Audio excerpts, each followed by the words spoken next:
Look, the stats are there. The dealerships that can make their commitment to online merchandising, all right, perform better. Yeah. They generate more phone calls. They generate more form fills. Generally, more people walking through the dealership. So, right, fine. We're going into 2020. Look at the numbers, though. What I find amazing is we're still worried about the unit count of leads. Well, that's not really the measurement anymore, is it? No. It's and it has always been. It should always be. How many people come to the store to buy a car? Yeah.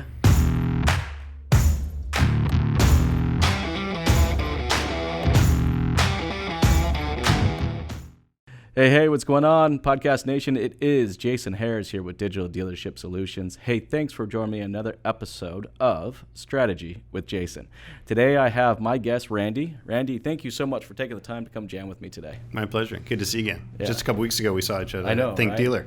It's that season, it's that time of the year when all these events and conferences are going on. And It's like, you know how it is. You got to go out there and, kiss babies and shake hands and do the whole, here's my card, how's it going? Hey, I haven't seen you in a while. You're looking good, Yeah, but I love it, though. It's a great opportunity to network with dealers and OEMs and partners and other vendors because we don't get to see them as much, right? A lot of the business we do today is phone-based business, right? Emails, text, that sort of thing. So, again, great to be face-to-face with people again. It is. Yeah. And it's one thing I do enjoy about this business is being able to get face-to-face. Yeah. And you know how this business is. You know what? As small as it is, it isn't. Right. It's just, how as big as it is, it's really not, right? It's, right. Everybody knows each other, right? So it's all of a sudden right. you go to these conferences, you're seeing 20 people you haven't seen in a couple of years, but it's not like any time has passed. Hey, for everybody out there that's watching or listening, and Randy don't know about you or who you work with, let's start right there. What is that origin story that is Randy? Well, it's been a few years. I actually started in the auto industry about 25 years ago. I went through the automotive business program up at Georgian College and got into the business because my dad was in the business. He worked for General Motors. He was a DSM, had worked at GM for many, many years. He's since retired. But that's how I got started. Mm-hmm. I then moved on to a couple of different paths. I actually started out thinking I was going to be a General Motors guy and found I was more interested in software and how that played out. So I actually joined Reynolds & Reynolds and was there for about 14 years, worked my way up through sales, marketing, OEM, ended up being the VP of sales, and I left there in about 2008.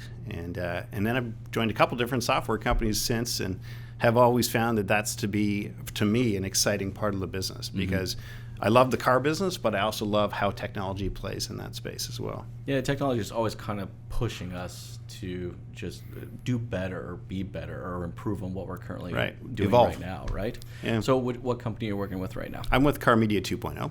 We're a digital media company here in Burlington, Ontario, and I've been with the company for about 2 years. The company's gone through an interesting change. You might have heard of it as CarPix 2.0 because that's what it was previously known as. But since I joined the company, and we've made some fairly major investments in technology and new software, so the company is now much more morphed into a media company. So pivoting towards technology like video, which obviously you're very familiar with. Yeah, a little bit. A little bit, yeah. So we're doing a lot of video products now. We're doing library products, more of a subscription product than our traditional photography services. So the company is definitely evolving, and with that is an opportunity for me to help steer where we go. What my main role here is the overseeing the accounts team, which manages the day-to-day relationships with our clients, but also developing relationships at a partner level, so strategic partnerships like OEMs and vendors and things like that. So yeah, it's been fun. Like the last year has been really crazy as we've been launching a few new partnerships. We first signed a contract with Auto Trader Canada to develop our new car library for them. So they're actually going to be using our product for their marketplace listings going forward. And then shortly thereafter, we signed a contract with Kia Canada. And so we're now doing all the vehicle merchandising for the Kia CPO program nationally. That was really our first step towards doing an OEM type of a program. And since that time, OEMs have been open to listening to us and hearing what we have to say. And so we then signed Mercedes-Benz and Volvo Canada all in the last few months. So it's been crazy. It's 2019. It's I mean they've caught on, right? They have this little tiny thing called merchandising. Yeah, is something they actually have to pay attention to. It's funny because we've been having conversations for years about the importance of taking good pictures of vehicles, but the OEMs are now getting involved with the equation because they're recognizing that maybe the dealers aren't taking it seriously enough. Yeah. So in that case, they say, look, hey, we can do a great job on tier 1. But that's where they lose control because it's up to the dealers then on their tier 3 websites to merchandise effectively. And so that's really where we come in. And we've grown the business now to about just under 400 clients nationally. And most recently, we've been doing some expansion in the U.S., so that's been fun. I've been traveling down the U.S. a little bit more than I had been prior, and a couple of big opportunities kind of brewing south of the border. We're looking to enhance our business down there and grow either through an OEM channel or even through a direct program, which we're starting to look at. Yeah, I'm still surprised that we've been talking about online merchandising for a long time. I mean, it is not a new topic. I mean, I think the first time I heard of the topic, was at a conference, I would say 2007, maybe, something around that time frame, maybe a little earlier, maybe a little later, but somewhere around that time frame, that it was becoming a very hot topic. Here we are almost really 10, 12 years later, and we're still fucking talking about it, which does blow my mind a little bit. But it still blows my mind how dealerships just haven't simply embraced this. I mean, I have a perfect example of literally for myself how online merchandising is what ultimately made me purchase a car from a dealership. Me and my wife were going to get a Town and Country because we had 3 kids. All right, so we're going to get a minivan. I was like, well, shit, I'm going to get a minivan. I like the Town and Countries. I like the way they look. I like the 4-liter V6. That's the one we're going to get. I was working with 8 or 9 Chrysler dealerships at the time, handling all their marketing efforts. I told my wife, I said, look, here are the 8 or 9 dealerships that I work with. All right, every single one of them is going to have some used Town and Countries. Just go online, pick which one you like, and then I'll call the dealership and we'll set up a time to go take a look at it, right? She calls me back, a few hours later that day, and goes, I found 2 with sliding doors. Wait, 2 with power sliding doors? Wait a second. Every Chrysler Town and Country has power sliding doors, right? So I'm like, wait a second. I mean, there's like over 40 of these things between these dealerships I work with. Like, how's there only 2? She goes, no, there's only 2. I'm like, no, hon. Every single Town and Country has power sliding doors. Nope, there's only 2. Okay, fine. Just send me the links for which ones only have 2. You know why she thought there was only 2 that had it?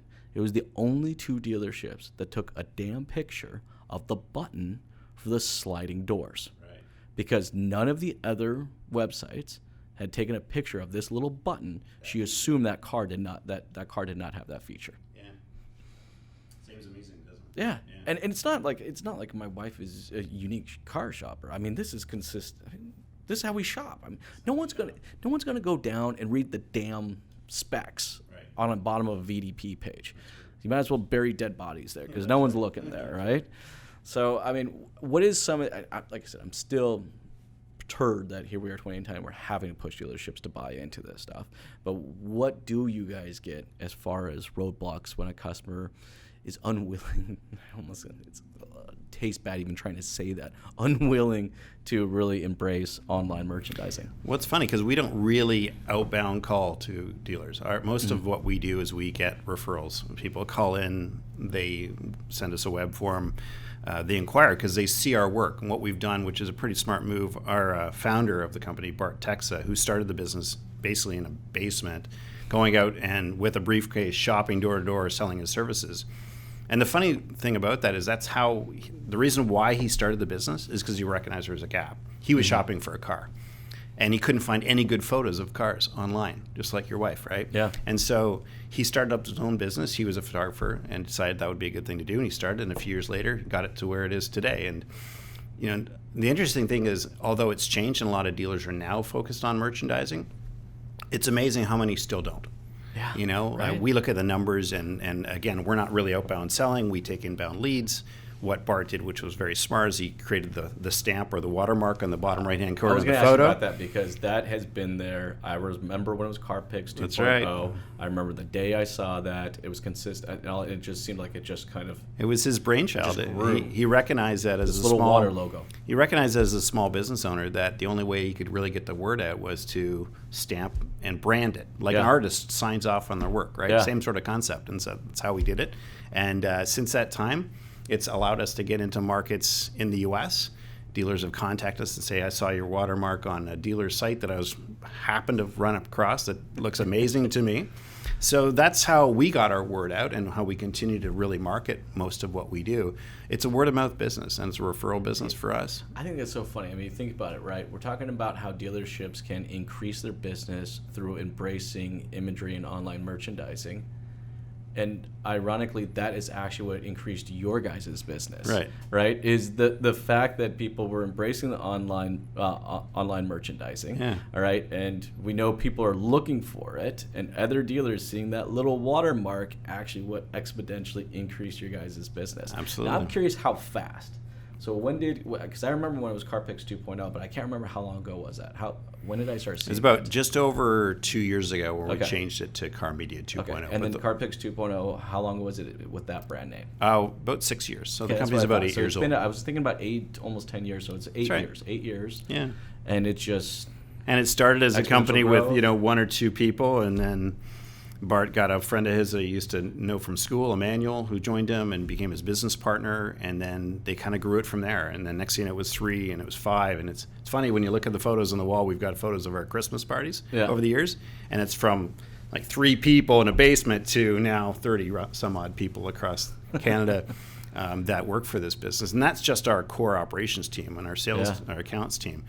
We also have about 120 photographers who work for us nationally. They're all contract employees, but they work for us remotely. And interesting enough, they're looking for work during the week because a lot of times these folks are doing weddings and bar mitzvahs on the weekend. Yep. So they want some work to fill the void, right? Mm-hmm. So that seemed to be a perfect fit for us to allow them to earn some money during the week, capturing cars, which a lot of them are excited about because they treat that as an art. They can't wait to do that. We train them, of course, on how to follow the process that we want them to follow. But it's an interesting business model because it's allowed us to scale up really fast and to grow the business in a way that probably Bart never anticipated. Well, that's the crazy part. I mean, we went from 0 to 400, or right around 400, is that what you said? Yeah. Clients in 8 years. I mean, and that's impressive.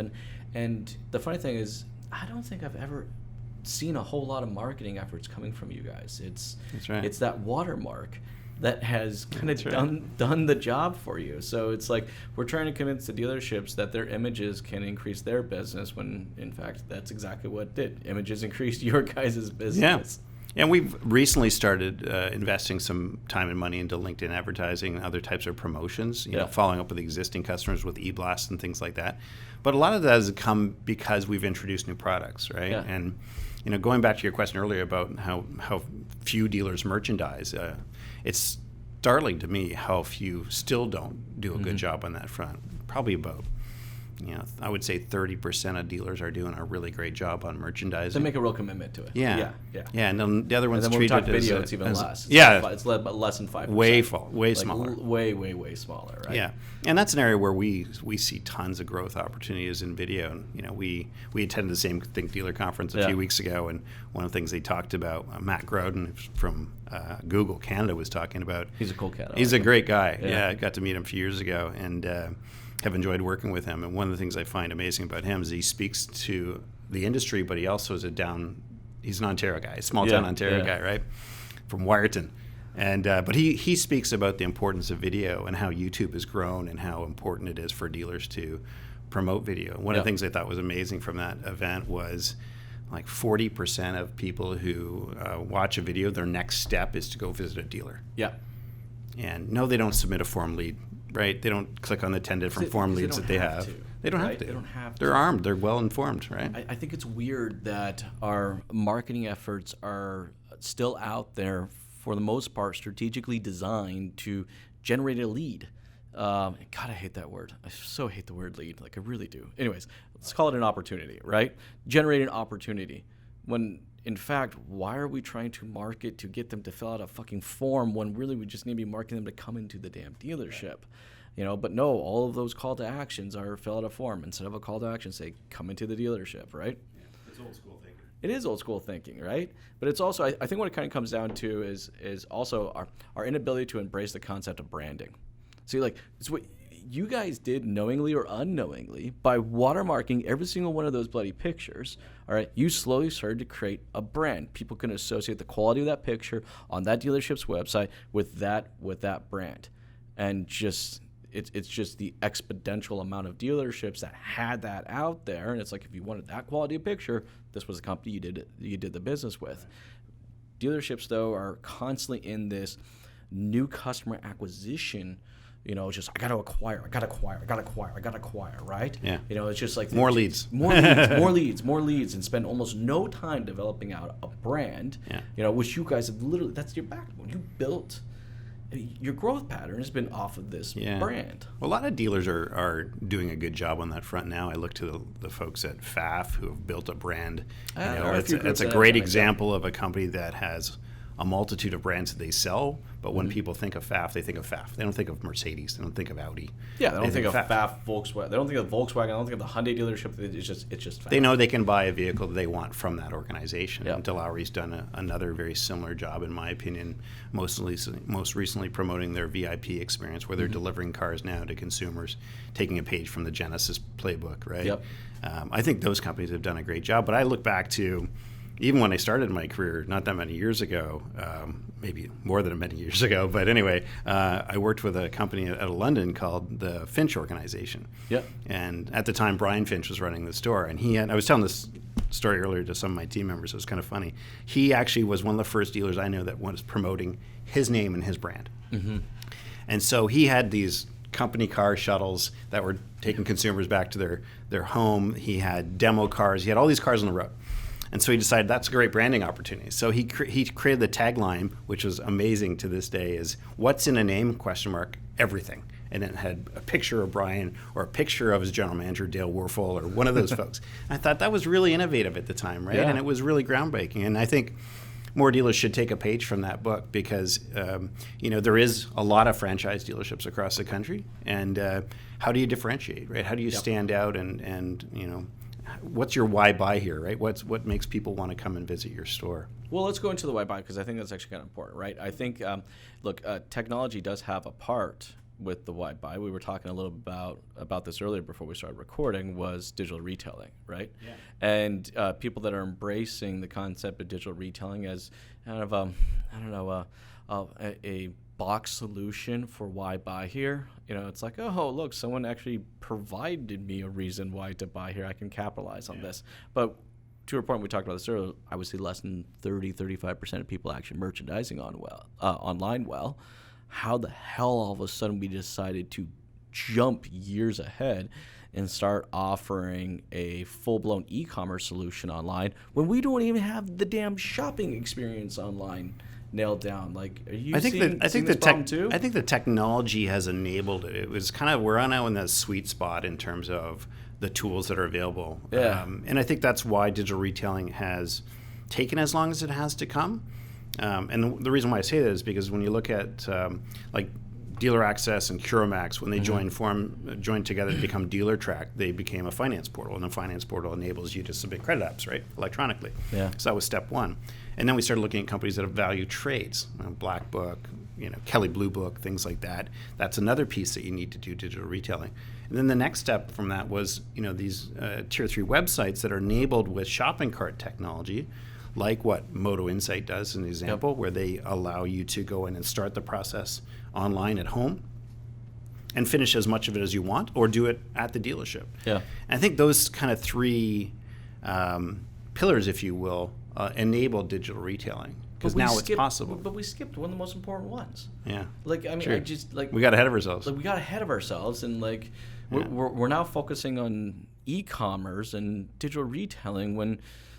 Did I miss something? Like, did something happen and I was confused? Maybe I wasn't there for the meeting, or I didn't get the memo or something. And it was like, what happened to us actually providing a shopping experience? It's like video. Last couple conferences we've been in, that seems to be a big hot topic, which still kind of blows my mind because it's been a big hot topic for the last 5 to 6 years. Right. But we're still talking about it. Well, this industry is slow to adapt to change. You know what? We keep using that excuse, but then the amount of digital retailing I see pop up all over the place is quite big. So it's like, I'm concerned that digital retailing out there is making our industry lazy. It's the easy button. Yeah. All right. It's like, what? Because merchandising is not necessarily easy. It can be time consuming. Like, right. You gotta have a process. I think if it helps generate business for dealers, it's a good thing. Sure. I think if consumers enjoy the experience, I I kind of look at it like there's so much friction in the business, right? When you want to buy a car, all the paperwork you have to do, the things you have to do with mostly at this store are things that consumers don't want to do, and they want to make it easier for them. They want it easier for them to buy a car. So I think that's a benefit. But you're right. I think some of the concerns I have is that you're putting the cart before the horse, right? If you're not effectively merchandising your inventory, as an example, selfishly I'm saying that, you really aren't. You're not going to get a consumer to come to your dealership to buy a car if you haven't shown them what the car looks like. What's amazing to me is if you look at the number of dealers out there that, and this is pretty important to us right now as we've launched our new car library product, is how many dealers are still putting stock photos on their website. Yeah. And we know, statistically, it's proven, they don't convert. People don't go from a VLP to a VDP with a stock photo. Because why? Like, why? Why would you? You know what I mean? What's the point? Right. Like, what would be the value in that? Wow, the car I'm going to buy sure in the hell doesn't look like that. So let me just go ahead and try to convert on a car that doesn't look like what I'm potentially going to buy. It's no different than when you think about, and I've used this story before, is if you're going out to your favorite store to buy a shirt. Yeah. You know, are you going to want a picture of a shirt that doesn't look like the one you want? Are you going to take a picture of a shirt that's wrinkled and dirty and hanging on the or lying on the floor? Yep. Like, consumers not going to buy that. They're not going to come to a website to buy it. They're not going to come to a store to buy it. Well, let's use a shirt for example, because I do buy my shirts online, right? I've gone through the Indochino company, so I went in. They went in their satellite stores, went in there, did my whole fitting thing. They got me all fitted up. Yeah. Now I just go online and I just buy shirts. So I just got an email for a Black Friday special. It was 5 shirts, $350. You know, like, perfect. I need more dress shirts. I'll go do that. I know they fit. You know, and when they don't, they have a great return and get you right back. Type process. There are more pictures of that shirt that I wanted to order. I went there to go look at it, and there was 13 images of a shirt, of a freaking shirt. Not a car that has, exactly. Yeah, not a $40,000 car with, 110 different little unique features or functions to it or something like that. A bloody freaking shirt. 30 pictures. I mean, I could zoom in. I could see the threading on it. I could see the pattern in the shirt. I could see all the way down to the cut. They got it figured out. On essentially a $70 shirt, but we can't seem to figure it out on a $40,000 and that's what's amazing, when you think about it today, is that why are we trying to get into digital retailing if we haven't got that piece figured out? But at the end of the day, we also have to recognize that there's challenges that dealers face in terms of capturing cars, right? I mean, and it's no small feat when you think about it, especially these metro stores that have tiny parking lots. Their cars are off-site. They've got all the shipping tape from the manufacturer on them, so they can't physically capture every one of those cars. And that's really why we built New Car 2.0, because we recognized that for a lot of dealers, it wasn't that they didn't want to. A, it was too expensive to do it, or B, they couldn't get access to the cars. About that. You're being much more kinder than I'm going to be, because I'm just going to call it straight up laziness. All right, the fact that it's too expensive. So wait, it's too expensive to do it, or is it too expensive not to do it? Right.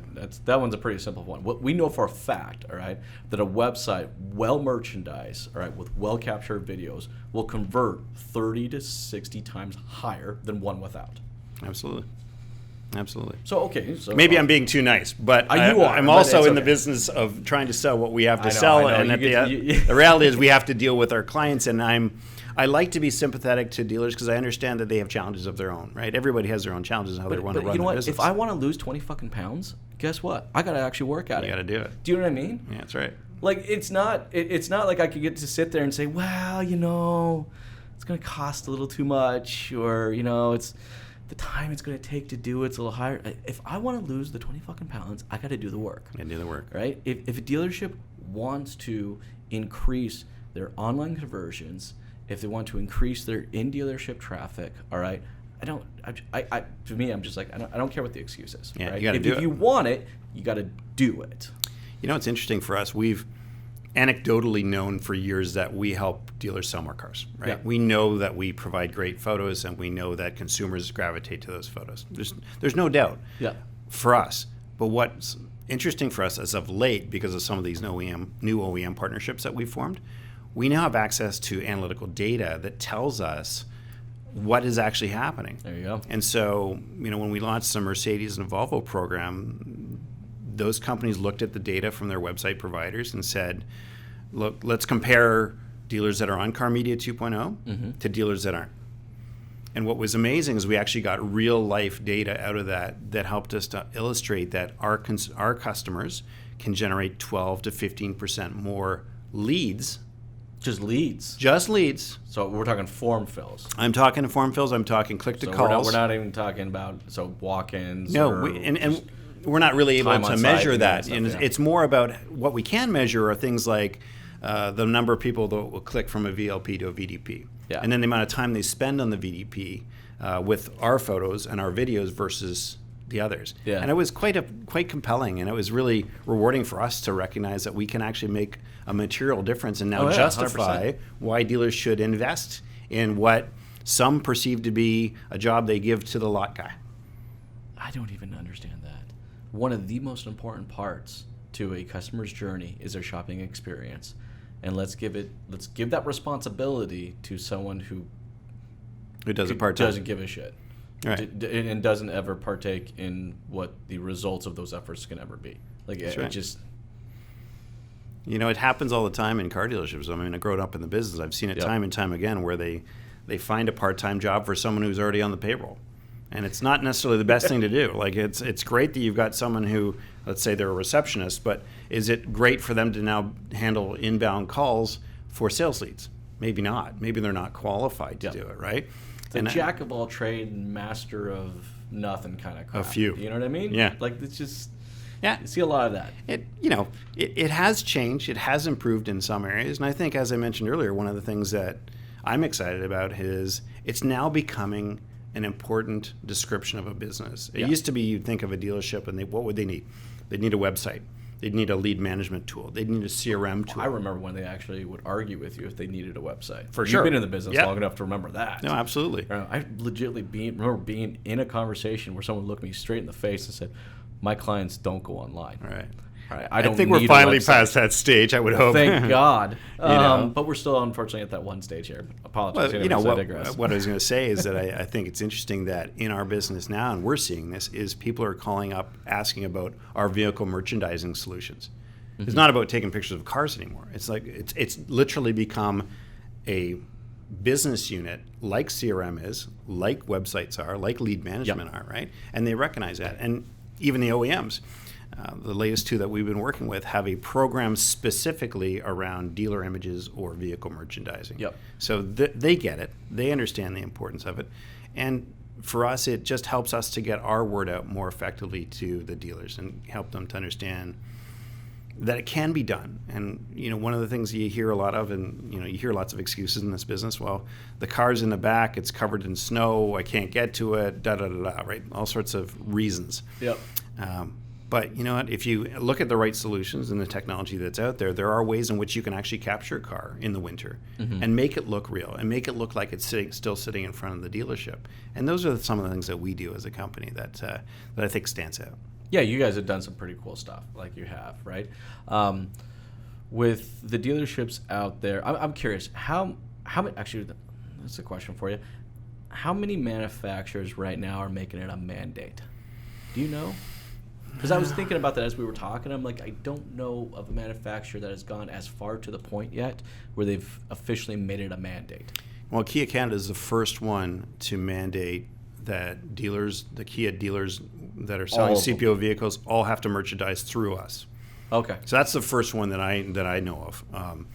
In the States, OEMs are looking at different programs. Most of them, though, are opt-in programs where they're saying most of them opt-in. where they're That's saying their dealers. Think of one that just literally came out and said, "Look, again, collectively, you guys can't make a decision for yourself. I'll make a decision." Kia was the first, and I think it took some innovative leadership. Yeah. We work with a guy named Stefan Lubin, who I think is a very progressive guy. Awesome. He's a cool guy. He's now at Mercedes-Benz, and he's looking to see how we can do some more stuff like that with Benz.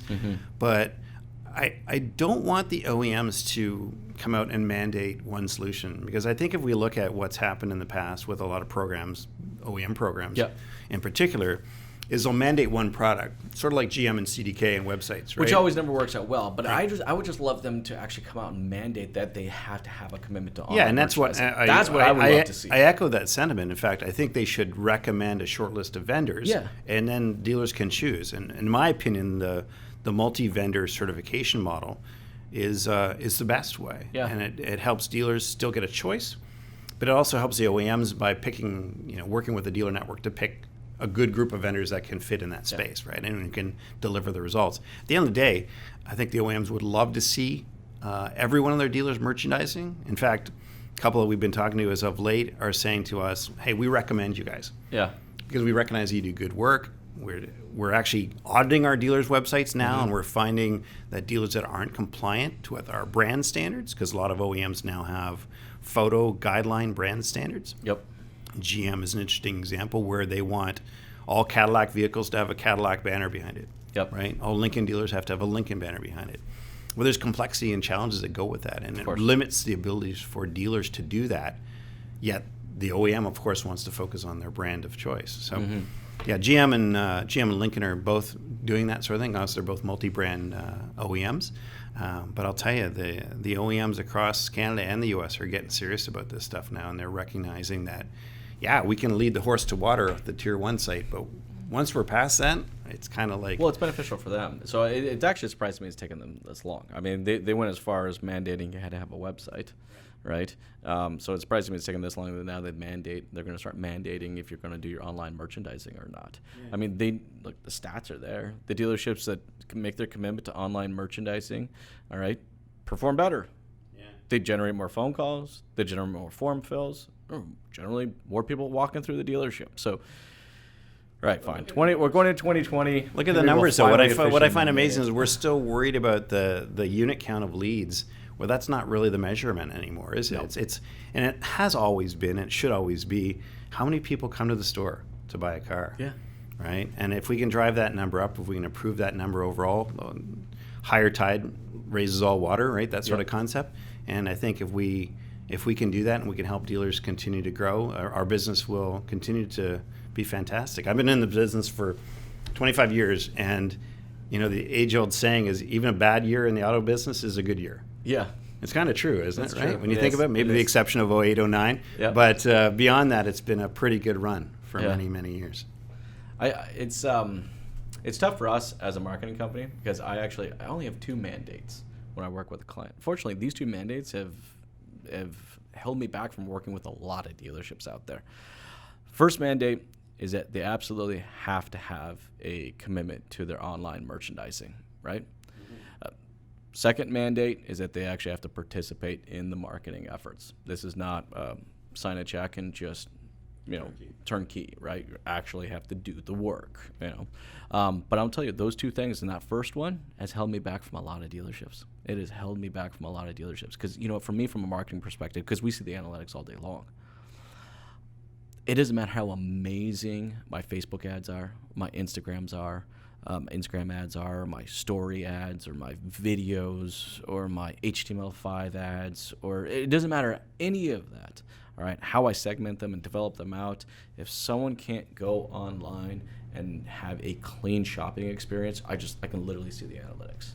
Well, I think you're doing yourself a favor, honestly, because at the end of the day, you can sell to every dealer across the country, but if the dealers can't support what you're trying to work on together, if you're not willing to work with you on it, it's going to be another failed exercise, right? And I've been in this business long enough to know that sometimes it's better to pick your battles. Like, do I want to work with a dealer that's progressive and who sees the value in what we do? Of course I do. But where you have to draw the line, too, is, if they're not willing to participate, if they're not bought in, or if they just think by signing a check it's going to solve everything, that doesn't work. And it's better to kind of cut your losses in that way and just find the right niche for you. Yeah. Right? Well, it's cool to see more and more. It increases every single year, the people that are embracing their online merchandising. But what are you seeing right now as being the future of online merchandising? Where do you see us? I mean, I know right now it's kind of crazy, even 10, 12 years into it, we're still struggling with the exact same thing. But at some point, everything's going to catch up. Either manufacturers mandate, everyone's got to do it, whatever. But then there has to be that next level. Well, for us, for the foreseeable future, it'll be around new car and the importance of getting dealers to move away from stock photography or stock images to either full service capture or a library product like we've offered. We think there's a lot of growth there. We think there's an opportunity to help dealers get their vehicles merchandised more effectively without having to shoot them uniquely. Sure. We think that's kind of everybody who's listening or watching this and don't understand what that library means. Can you explain to them real quick what you guys do? Yeah, so what we've done over the last couple of years is we've worked with a group of partner stores for a variety of brands to go out and capture every current vehicle, year, make, model, trim, color, exterior color, and interior color, and we've shot them uniquely. We've then taken that and created a library of new vehicles, such that, for example, with Honda, we've created a library of Honda vehicles that we can now sell to a dealer as a subscription. So when they get that vehicle in stock, we get a feed from them through their inventory, and it tells us they've got a new 2020 Honda Accord in a certain trim level and color. We then push the photo set onto their website. It's a 25 photo set. We replace the backgrounds, so the vehicle appears as if it's sitting uniquely at their store in front of their masthead of the dealership.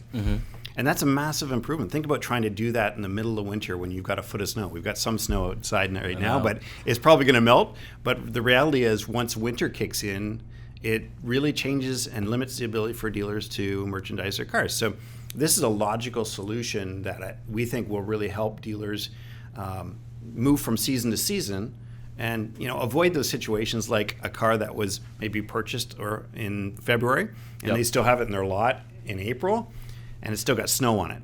Well, guess what? The consumer sees that and they know that and they think, why is this car not selling? Is there something wrong with it? Right? Whereas we can accommodate that with our new car library product. And it's exciting. It's something we've, as I mentioned earlier, we've licensed out to Trader for them to use here in Canada. We've got other parties interested in the solution south of the border too, which is exciting.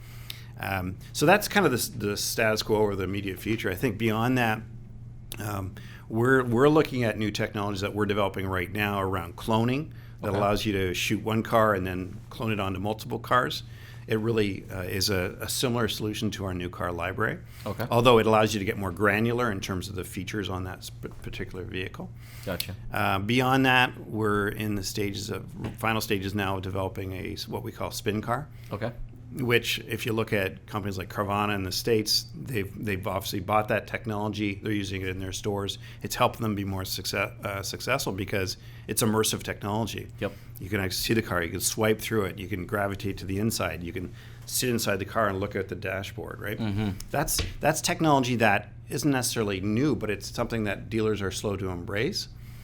But beyond that, I really think we're going to get into interesting AI stuff where consumers will be able to walk up to a car, maybe with their phone, and be able to scan it. So I was going to ask you. I was wondering, when do we see kind of augmented reality coming into play? Yeah, possibly VR. I think you'll see it in the next couple of years, and the reason why is because consumers still go to dealerships on Sundays. Yeah. Right? They still go to a dealership on a Sunday because they're afraid that they're going to have to talk to somebody on a Saturday. So they'll go in on a Sunday and they'll see that car. The problem is they're relying on the window sticker of that car and what they can see from the outside. Sure. Right? It's a logical progression from being on the website and seeing the car, but it's a letdown, kind of a lunch bag letdown, because they get there and they can't actually immerse themselves in the car. So what we think is coming is technology whereby you could actually take a phone, scan certain segments of the car, and on that screen would pop up feature benefit statements, specifications, mileage, horsepower, things like that. It's also important technology because so many consumers are shopping online. We see the value in being able to illustrate strengths and weaknesses. For example, if you're selling a used car, although it might have a scratch on it and a dent on it, you want to be able to communicate that to a consumer before they come to your store, right? Because they don't want to come to the dealership to find out the car's not as immaculate as they thought it was. Yep. Now, on the flip side of that, you could also say on that car, hey, there's 4 brand new tires, and you can zoom up and close in on the fact that it's got a full depth, brand new set of tires on it. So those are the types of things that I think will help improve the experience for the consumer. And we look at it through the lens of, if we're shopping for a car, what would we want to see? Yep. Not necessarily what dealers are asking of us to do, because honestly, we prefer to be able to say, if we're shopping for a car today, what would we want to be able to see online? Right? And then looking at our business through that lens, I think, is allowing us to continue to evolve, continue to invest in new technologies that'll help us grow. And I think it's a lot of bright future for the company and for the industry as a whole whether it be, providing them tools to help more effectively vehicle merchandise, but also give them tools so that when it is ready, when digital retailing is really, they're ready for it, they're ready, right? Yeah, it's kind of like it's a balance between those two techs right now. Yeah. I think digital retailing is just kind of ahead of our merchandising efforts, but as our merchandising efforts continue to climb, will eventually at some point in time intersect a lot cleaner than I think what we have already. Yeah, agreed. And digital and I retailing, think it'd be cool, like augmented reality. Hey, if I could sit at home right now and just throw on those goggles and I could see the car show up in my living room. Don't like that one. Don't like that one. Oh, that one's nice. Click on it. Now I'm inside the car and I can kind of see. I can see the cloth. I can see the radio functions. I can see. It's not that far off. It really isn't. So No. It's exciting that we can get to that point. And what's amazing when you think about the stats too, in the industry we live in today, is the average number of consumers are test driving between 1 to 2 cars. Yep. So it's not like the old days where they'd go out and they'd go to the auto mall and they'd test drive 8 cars. Yep. Right? It doesn't happen anymore. So they do their research online. They rely on reviews more than a lot of other things. They rely on online reviews today. And they find a dealership they think is reputable, and they find the vehicle they want on that dealership's website, and they'll go to the store, and 9 times out of 10, they're going to buy the car. So for a dealership, it's really helpful because it's helping them bring a more educated consumer who's lower in the buying funnel, if you will, For sure. To the dealership. And you spend less time selling and more time being consultative. Well, you're able to go right into the relationship. So we see this a lot right now, like on the used car side. I have just a handful of dealerships that have made a huge commitment. Not all, right? I would love to say a ton, but in reality it's not. But I've had several dealerships that have made a very real commitment to producing and putting together videos for every single one of their used cars. On the new, but that's more of, I can do one for a Nissan Brogue SL and then I'm kind of done. Like, do I really need to do it for all 47 I have in stock? Right. No, right? But with used, it's still used. I don't care if there's 400 used Honda Civics, that are 2015 out there. There's still, that one is still unique for whatever particular reason. You know, the way that it was driven, or who driven it, or what condition it is in, or whatever it is. But being able to put that video out there not only kind of highlights the product and, like you said, those scratches and those dings and those dents and those pros and those cons, but then also you get to consume the story of the individual that I get to work with, right? So it's like I get to meet Charles, the salesperson, and I get to hear kind of his tonality, his passion, his authenticity behind it. And I'm like, yeah, I'm pretty sure if I go in and I meet that guy, he sounds like the barriers start coming down. Yeah, right? yeah. It's like I like that guy, I like his vibe, I like his commitment to the product or hers, or it doesn't matter. It's just like now I come in, I feel more comfortable about the product. Now I also feel more comfortable about the person, and we just kind of bypass that whole transactional part and get straight into the relationship development part. And you think about it this way: if you've done a lot of that pre-selling, if you will, and the consumer comes in, they've got a particular vehicle in mind, you have more time as a salesperson to develop that relationship in person, and more time to help them to understand the other options that are available to them. I look at F&I as an area that I worked in for quite a few years in the aftermarket, and one of the challenges is you have a very small window to build a relationship in the business office. You have a very small window, if you will, to present solutions that you think are best for the consumer. And if you can move that up into the website, and you can present the solutions on the website, whether it be a digital retailing solution or videos to promote the business office products, I think it brings a consumer more informed to the store. 100%. And it gives the dealership an opportunity to present a broader suite of offerings than maybe what that business manager wants to sell. Well, yeah, I mean, I think I know that there are some amazing business managers out there, right? Yeah, absolutely. But you don't know that until you've had the opportunity to go into the dealership and experience it, right? So that means the thousands and thousands of people that did not go into the dealership, right, never got a chance to learn about John's passion and his concern and his intent to want to serve others, never got an opportunity to consume that story. It's like for some reason there's this barrier between the physical and the digital dealership, and it's like we do a lot of shit right physically. Like, customer comes in the dealership looking for a pre-owned vehicle. We do a great job of going over the story of that pre-owned vehicle, what we did for reconditioning. That's another thing I always thought was kind of funny. Like, if you go online right now, you look at used cars, right? You look at dealers versus private owned. Man, private people that sell their vehicles private, they get it. Like, there'll be 4 paragraphs. Right. My son drove it every single year to college, but it's been sitting for the last couple months. But I just did the tie rods, the brakes, the rear struts. They tell the frickin' story. But for some reason, us as dealerships, we'll throw our car up there and it's like, it's got power windows, power locks, a steering wheel. Yeah, that's a struggle for sure. Right? You know. I think, though, when you think about that experience, to get a consumer to your dealership, and because there's so much online information about products now, too, unfortunately, there's a lot of negative information online, too. Sure. So consumers come into the business office maybe somewhat hesitant. They're like, I heard about that. I don't want to buy that warranty. I don't want to buy that insurance product, or that one's not good for me. Yep.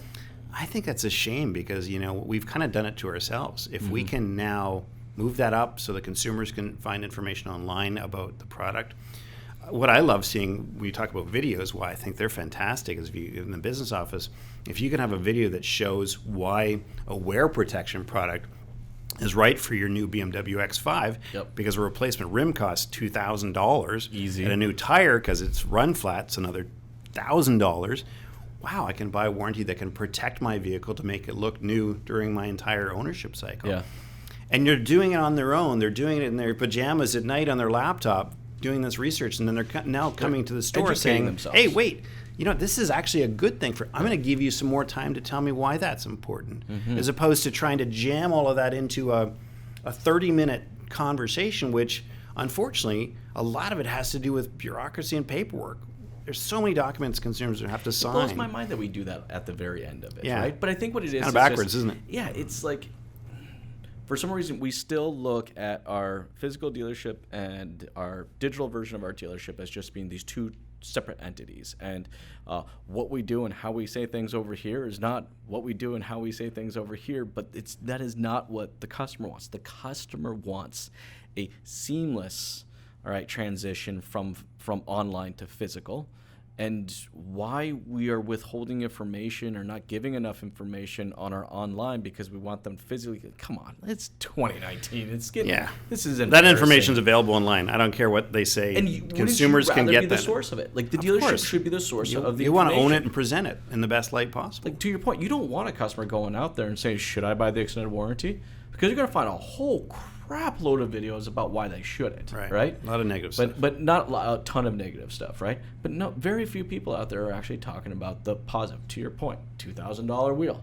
Like, in Toronto, they don't take much. Yeah, potholes everywhere. Driving in Montreal, major problem, right? So I think there's an opportunity to bring those 2 together. Yeah. And one of the things we were talking about in a meeting just the other day is how there's still a conversation about marketing versus digital marketing. It's all marketing. It's all marketing. It's all marketing. It's all marketing. And those 2 points have now kind of collided, if you will, that illustrate that digital marketing is finally exceeding traditional advertising in the dealership environment, which is crazy, right? I mean, we know consumers are shopping online. Digital advertising is the most important thing you can do, really, to attract a consumer to your store. You know what my favorite one is? It really drives me nuts. Darn those internet customers. Yeah. Who the hell came up with that one? Yeah. Like, those internet customers, I don't deal with those internet. Everybody is a fucking internet customer. Everybody. All right? Everybody. They found your location. Guess what? They had to look it up. Mm-hmm. They called you. They didn't know it. They had to find it somewhere. What do you think they did? There's still a space for branding your dealership and advertising, and not everything has to be online, don't get me wrong. Maybe newspaper works for some people, maybe TV works for some, maybe radio works for some people, but it has to be a good mix of different types of advertising. And I think the more effectively you can brand your store, the more you can rely on that for consumers to want to relate to you and to want to buy from you. For sure. Right? You look at Bud's, which is just down the road here from us. They've got 6 stores, and you don't hear people talking about Bud's BMW or the Jaguar Land Rover store. They say the Bud's family. Yep. And they promote the fact that they're a family organization. They have been for many, many years. And that really resonates with a lot of people. So again, give a consumer a reason. Because I don't think it does. No? No. I think it works for them. I think that's a good spot for them. I think you have to define what it actually means. Like, I think we can't go... The fact that you say that you're family owned, honestly, I don't think anybody gives a shit. You know? I think at one point in time, like, that phrase held some weight. You know? It's because there were big box retailers and then there were small mom and pops, right? And those were your two options, right? Mm-hmm. But, like, the Hilton family of hotels and resorts all over the world is owned by the Hilton family. Yeah. It's still a family that owns it. It's a huge monstrosity of a company, but it's still owned by a family, right? But I think what it is what it means to be family owned. You have to define that out, right? Like, what does that mean? Well, it's not enough to just say you're family owned. Yeah, it's like, you have to give a reason behind it. Is it your commitment to wanting to make the transaction a little easier because if you were dealing with a family member, that's what you would do? Like, we have to go farther. I think the messaging needs to be that it's a relatable business, that you're still a person who's buying it from a person, right? Yeah, it's people from and that's people where buying from people. And that's where when some of these dealer groups become so big, it sometimes comes across maybe as a bureaucratic machine, and maybe as you talk about big box. That's something I think we've got to try to avoid because consumers still want to be able to, I think in most cases, buy from someone they like. Yeah. Right? Speaking of buying from someone you like, okay, so I think of merchandising. I think of merchandising in many different ways, right? Dealerships are out there that are embracing merchandising their inventory. That's great. But the one thing that is probably the most valuable commodity that they have, and they do no job or just no effort at all merchandising, is their people. I mean, they have amazing people. I knew a dealership, I walked in there, started talking to them, realized this dealership, on the sales floor alone, collectively spoke 13 different languages.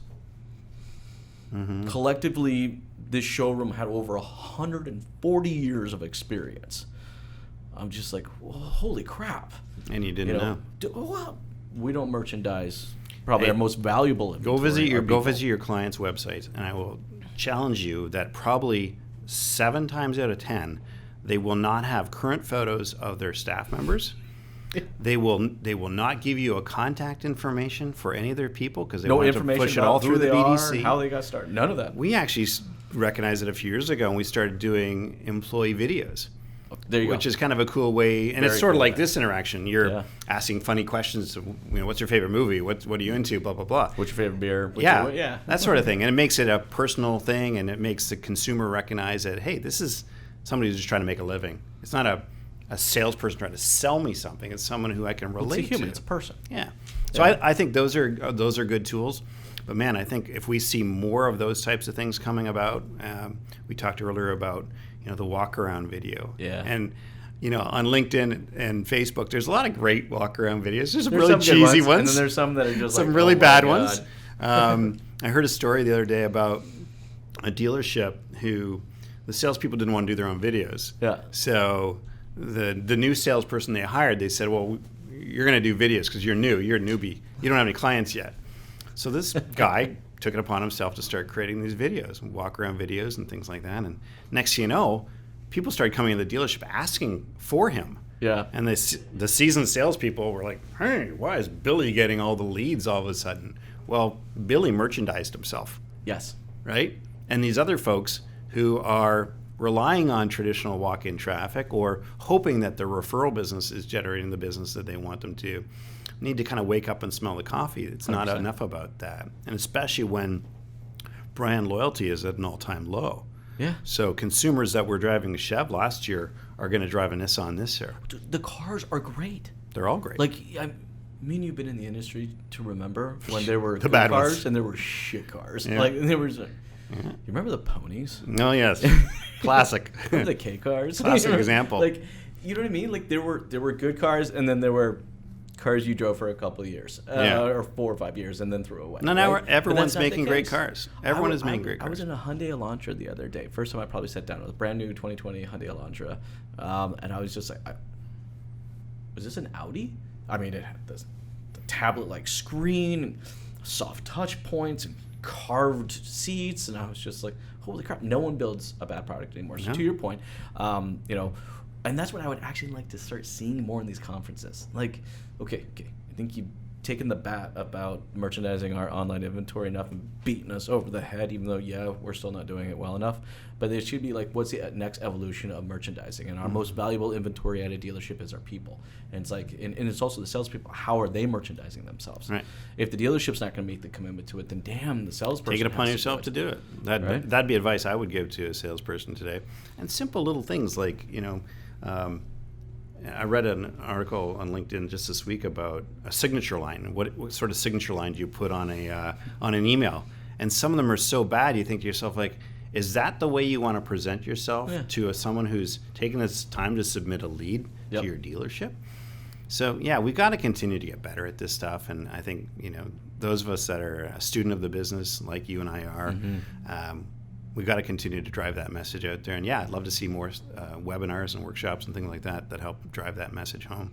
The cool thing is, as long as we've been in the business and as much that has changed to it, and has as good as it's got, like, people still realize it. We're doing quite well right now. Yes, 2017 was one of our biggest years. Yes, 2018 was a little lower. Yes, 2019 was a little lower. Yes, 2020 is going to be a little bit lower. But still, I mean, we're selling more cars. I mean, if in 2007 or 2008, if someone told you that we were going to sell, 2 million units, I think you probably just would have said no. Like, that ain't going to happen, right? Like, that's crazy. It's continued to grow, and that's the great thing about our business. So there's just so much more opportunity. That's why I think the one thing I do love about this business, right, is that just when you think you got it, nope. There's more opportunity. There is just one more thing, or 5 other, or 15 other things you can do just to continue just to. I think it's like, I've used this expression before with my team at a couple different companies, and I talk about Kaizen and continuous improvement, and how the Japanese figured that out a long time ago, right? They continue to make that Camry the best possible vehicle it could be. Year after year, Corolla evolved year after year after year, right? My advice to someone in this business who's just getting into it or who wants to get better is to be a student of the business, right? Yes. Listen to webinars and podcasts like people like yourself that are generating, attend workshops, go to webinars, go to workshops, whether it be NADA, those sorts of things, digital dealer, and just continue to amp your game up. Because, the moment you stop doing that is the moment you fall behind, and you're no longer going to be part of the solution, you're now part of the problem, which we're trying to get away from. Especially in this industry, which has traditionally had a bit of a bad rap, right? I think we need to continue to make it a better place. And at the end of the day, we have to make that commitment. And I think really that is kind of what the whole thing of this, our entire conversation today has been about. The willingness to make commitment. Commitment to your personal merchandising, to your business merchandising, to your inventory merchandising, to your brand, to your marketing. Everything is revolved about how much you're willing to commit into and how deep that commitment is going to be. Dive into the shallow end. Yeah, right? Yeah, absolutely. Randy, thank you so much for taking the time to jam with me today. This was so much fun. For everybody out there that's watching or listening right now, what is the best way to connect with you? You can reach me directly. My cell's 905-467-1995. Or you can drop me an email if you like at rprice@carmedia2p0.com. And I'd love to handle any questions that come in, and love to connect with you again soon, Jason. Thank you for your time today. Thanks, Randy. I really appreciate it. This was fun. Cheers.